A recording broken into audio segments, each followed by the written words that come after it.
Les antivaleurs sous les Arban. Les antivaleurs sous les fourches codines de nos chroniqueurs.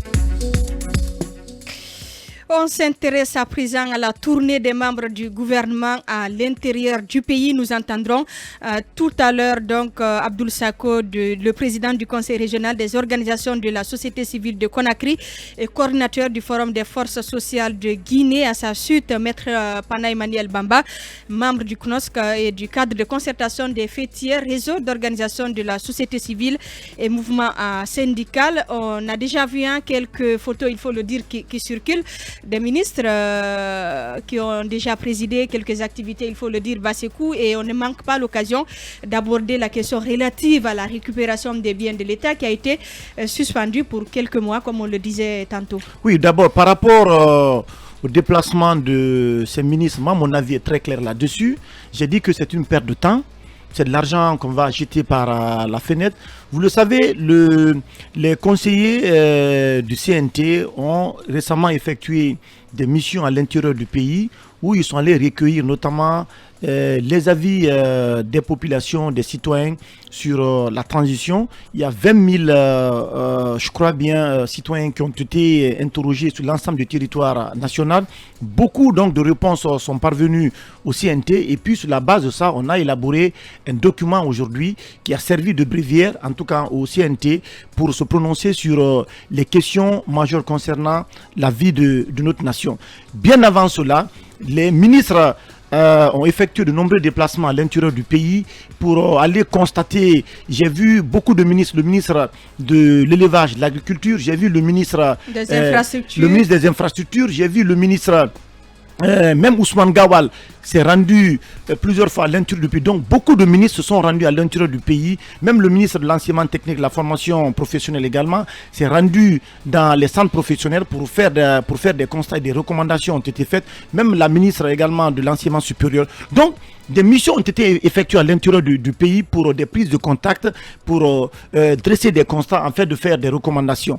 Pourquoi aujourd'hui on déciderait du côté du CNRD notamment que tous les ministres se rendent à l'intérieur du pays et qu'on va organiser ce qu'on appelle des conférences, des conseils de ministres délocalisés, parce qu'on apprend vendredi prochain, ça va être à Zérékouré, après c'est Kankan, Labé et après Kindia.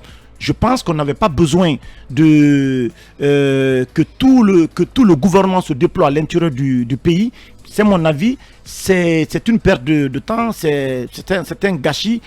Comme certains me le disent, je pense que ce qui est en train de se faire aujourd'hui, il y a les priorités de la transition sur lesquelles il faut vraiment focaliser le cap. Le travail est assez lourd. Il y a une évaluation, on apprend donc qui est organisée chaque 3 mois, mais demander à tous les ministres de se déplacer, d'aller à l'intérieur du pays, sincèrement, je ne vois pas l'opportunité parce que je ne sais pas le travail qu'ils feront, je ne sais pas les informations qu'ils obtiendront et que les conseils de CNT n'ont pas obtenu. Je pense d'ailleurs que le travail qui a été fait par le CNT, qui a été un travail assez salutaire, si ils veulent vraiment prendre des décisions concrètes. Ce travail. Oui, ce travail a été critiqué. Pas le saluer aujourd'hui. Non, attention, non, je n'ai pas dit que le travail était mauvais. Je n'ai pas dit que le travail était mauvais, mais à mon avis, ce travail-là pouvait servir de bréviaire au gouvernement pour prendre les bonnes décisions concernant la marche de la nation. C'est un déplacement inopportun, vous le pensez aussi? Contrairement à Basekou, je pense que c'est une grosse opération. Une très grosse opération pour un gouvernement de transition. C'est une très grosse opération. Un stratagème déjà, non, pas du tout. Pas du tout. Je pense justement que c'est une réussite. Parce que pour la première fois de l'histoire de la Guinée, le Conseil des ministres va se tenir à l'intérieur du pays. Et ce n'est pas une opération people, attention. Il y a eu, comment il s'appelle, ce qui est annoncé qui n'a pas été fait, que vous qualifiez de réussite. Quand Macky Sall venait d'arriver... C'est l'annonce qui est réussite ou quoi? Non, c'est l'opération elle-même, à mon avis. Mais le simple fait d'y aller... Non, mais nous... Non, mais les ministres vont régulièrement. Écoutez-moi. Quand Macky Sall venait d'arriver au pouvoir, il a désenclavé l'essentiel des régions de l'intérieur du pays à travers le Conseil des ministres délocalisé. Parce que chaque fois que le Conseil des ministres se tient dans une région, ça stimule la consommation, ça stimule l'économie. Faut pas oublier cela. Vous avez des hôtels à Zérékouré qui ne reçoivent pratiquement pas de visiteurs toute l'année. Mais quand tout le gouvernement y arrive, mais tous ces hôtels sont remplis. Les propriétaires de ces hôtels, vous leur donnez quelque chose. La consommation locale. des gens qui vendent fruits quelque part, qui doivent être... Non, mais on stimule l'économie, ça c'est la première chose. La deuxième chose, c'est que pour la première fois, le gouvernement va voir les réalités du pays. Ils vont traverser la route nationale numéro 1. Non, mais ils ont l'habitude. Non, je vous ai pas oui, coupé. mais ils ont l'habitude d'aller sur ces routes-là. Parce qu'on n'a pas beaucoup de temps. Je vous ai pas interrompu. Ils y sont allés de manière individuelle. Cette fois, c'est le gouvernement qui y va et qui va tenir le conseil des ministres. On n'a jamais tenu un conseil des ministres à l'intérieur du pays. Donc, que le premier ministre se retrouve avec tout son gouvernement dans une région, c'est une occasion pour eux de voir qu'est-ce que vit cette région pendant une semaine. Mais ce n'était pas rien pour voir qu'il n'y a pas de route, il n'y a pas d'eau, il n'y a pas d'hôpitaux, il n'y a pas d'électricité. C'est un moment de communion pour une fois avec les réalités du pays. Vous quittez ici Mohamed Beavoki depuis qu'il est au pouvoir. Il n'est pas arrivé à Zéro-Corée, il n'est pas arrivé à Kankan, il est pour l'instant à la baie, mais pour cette fois, il ira partout. Il y a des ministres dans ce gouvernement qui ne sont pas allés dans toutes les régions. Chacun est parti dans la préfecture où, à un moment, son calendrier a dû le conduire. Mais cette fois, quand même, tout le monde va à un endroit bien précis et je pense que c'est extrêmement important. Et on ne peut pas lier cela avec le travail du CNT. Ce ne sont pas les mêmes objectifs. Le travail du CNT, à mon avis, ne peut pas du tout servir de bréviaire au Conseil des ministres. L'autre chose que j'aimerais dire, quand on parle de dépenses, non, c'est pas de la dépense. Pour moi, c'est plus important d'aller dans un petit hôtel 2 étoiles ou 3 étoiles à l'intérieur du pays que d'occuper un 5 étoiles au bord de la mer ici où on paye des milliards par jour. Mais vous connaissez les coûts? Combien de véhicules vont se rendre à l'intérieur du pays? Ces ministres qui ont tourné, avec leur cabinet. Vous avez quand même dit que les ministres ont tourné. C'est beaucoup d'argent, Emmanuel. Non, je suis désolé. C'est beaucoup d'argent. Je suis désolé. Dans chaque ville, ils vont prendre des hôtels. C'est de l'argent, justement. C'est beaucoup d'argent. Permettez-moi. C'est beaucoup d'argent. Cet argent va au dîner. Non, c'est beaucoup d'argent. Ça arrive vraiment se passer de ça. Lorsque le gouvernement... Ça pouvait se passer de ça. Non, je suis désolé. Lorsque le gouvernement occupe l'hôtel Noum n'appartient pas à un Guinéen. On donne de l'argent à un étranger. Lorsqu'on occupe Sheraton, on donne de l'argent à un étranger. Mais quand on va dans un hôtel de Kankan, on donne de l'argent à un Guinéen. D'autant plus que le coût d'une chambre à Kankan, non mais c'est 10 fois moins cher qu'une chambre à Conakry. Il ne faut pas dire que c'est de la dépense pour moi, c'est moins cher par rapport à ce qu'on fait à Conakry ici. On vous a bien compris et Lincoln qui est peut-être d'accord pour une fois avec Emmanuel. Oui, très bien. Et vous savez, moi je suis d'accord puisque cette opération pour moi, c'est pas d'abord une réussite, c'est une annonce. C'est la traversée qu'on voit. On va attendre pratiquement les résultats. Mais l'initiative est très belle. Vous avez ces ministres qui quittent l'Europe, qui sont à Conakry, qui n'ont jamais bougé de Conakry, qui ne connaissent même pas la Guinée. Alors aujourd'hui, ce grand déplacement... Ils sont combien dans ce gouvernement? Non, ça dépend. Même ceux qui sont ici, beaucoup de camps partent rarement dans leur village. Aujourd'hui, quand Lansana Conté quittait Conakry pour aller à Debreka, les vendeuses de moi, les gâteaux, étaient très contentes parce que chaque fois, il en achetait. J'ai vu des photos. Donc, les Takula et Tia vont être achetés. Les Maragoulani, j'ai vu Bidle Sama et son plat de Maragoulani, ça va être acheté. C'est le journal citoyen qui parle. D'autres les gâteaux et d'autres manger et le cognina de la Haute-Guinée, ainsi de suite, dans leur plat. Ça va être acheté, c'est très important. J'aurais voulu aujourd'hui que ce conseil se tienne dans les villes en Basse-Guinée comme Télémélé, comme Koubia, comme Lola et comme Kerouani. Des villes qui n'ont jamais vu le président d'accès. Non, qui ont vu des présidents. C'est une tentative de rallier nous. Non, pas du tout. Non. Yomouf, par exemple, qui vient d'avoir sa première station. Les villes que j'ai citées. Le journaliste du peuple, tout le monde le sait. Les villes que j'ai citées n'ont vu des présidents, même des opposants, que pendant les campagnes électorales. Alors aujourd'hui, si un président va à Koubia et son gouvernement, la traversée, on saura les réalités de ces différentes localités. Même la traversée, même l'état des routes. Quand ces messieurs sont secoués, hier j'entendais à Kumba demander au président de mettre les ministres dans les tracteurs. Parce que ces ministres sont dans un conformisme, c'est-à-dire dans un confort total. Ils sont dans les V8. Mais à l'intérieur du pays, les V8 parfois peuvent être embourbés sur des routes qui sont impraticables. Même quand on connaît les réalités de ce pays. Non. Je t'assure qu'on les connaît. Voir les images et vivre les réalités. On connaît les réalités de ce pays. Ça peut être accéléré. Moi, je suis d'accord que le président du CNRD lui-même emprunte le véhicule pour se rendre à l'intérieur du pays, contrairement à ce qu'Alpha Condé ne faisait pas. Je suis parfaitement d'accord que lui se rende à l'intérieur du pays, mais les ministres ont déjà effectué des missions. On connaît les problèmes de ce pays-là. Je pense qu'il doit se mettre au travail. Pour le président, il y a assez de risques. C'est un président qui n'a pas de garantie au pouvoir. Attention, il n'a qu'à prendre l'hélico. Oui, écoutez, il n'a qu'à prendre l'hélico. C'est un régime militaire. Tout le monde n'est pas content. Alors, en allant à Kérouané, on franchit 2 grandes montagnes qu'on appelle Langbarma. Langbarma du côté de Kisdougou, Langbarma du côté de Banankoro. Ouais. Donc, arrivé là-bas, vous saurez que ces populations souffrent. Ça dépasse Là-bas, un des rapport. gens, Ça dépasse là-bas, un des rapport. gens, Voir ça.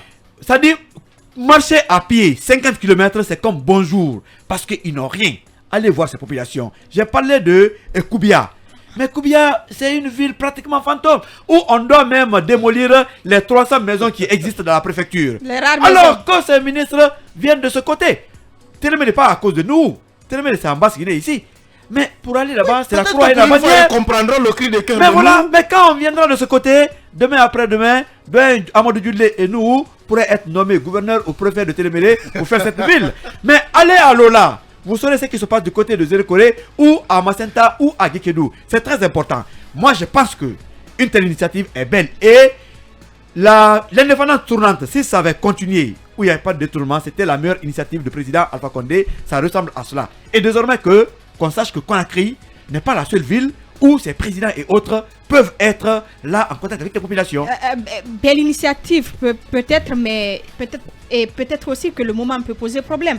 Parce que là, on est en train de vivre une crise. Il y a une crise politique naissante entre les acteurs politiques et les autorités de la transition. Et c'est tout le gouvernement qui fait comme si de rien n'était. Oui, c'est des hypothèses. Moi, je dis sûrement que c'est une preuve que pour le développement, la Guinée a du chemin à faire. Parce que s'il faut qu'un gouvernement se déplace, un ministre, un président de la République se déplace pour voir une réalité, pour en prendre compte, ben, permettez-moi de vous dire que la Guinée est, disons, à 100 ans en moyenne des autres pays où on privilégie déjà la décentralisation et tout le mécanisme qui va avec pour permettre aux localités de se développer. Donc, et c'est une autre preuve que en faisant irruption sur la scène politique le 5 septembre dernier, les militaires s'aventuraient en terrain inconnu parce que prendre le pouvoir c'est une chose, mais le gérer efficacement et produire des résultats, ben, convenez-en avec moi que c'est autre chose. Donc prendre des véhicules ici, disons faire le tourisme à travers le pays, c'est plutôt de la dilapidation des ressources et ça peut être aussi une fuite en avant par rapport aux préoccupations de l'heure, notamment à Conakry où l'opinion nationale et la communauté internationale attendent des réponses claires à des préoccupations plus qu'évidentes en ce qui concerne la stabilité et l'avenir proche de la Guinée. L'autre chose, ça peut aussi être, là je vous rejoins sur les hypothèses, ça peut être aussi une voie détournée pour certains responsables qui n'osaient pas encore s'aventurer dans certaines localités de l'intérieur du pays. Ça peut être une occasion pour eux de s'y rendre. Je pense que c'est un calcul politique. Oui, je pense qu'il y a ça. Il y a un calcul politique. On veut surtout essayer de gagner la bataille de l'opinion.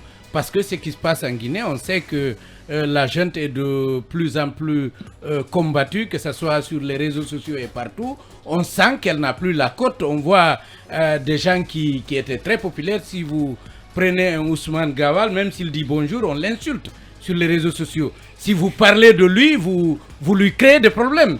La transition n'a pas encore commencé. Non, j'ai dit qu'on sent qu'eux-mêmes, ils sont aujourd'hui conscients qu'ils n'ont plus la cote.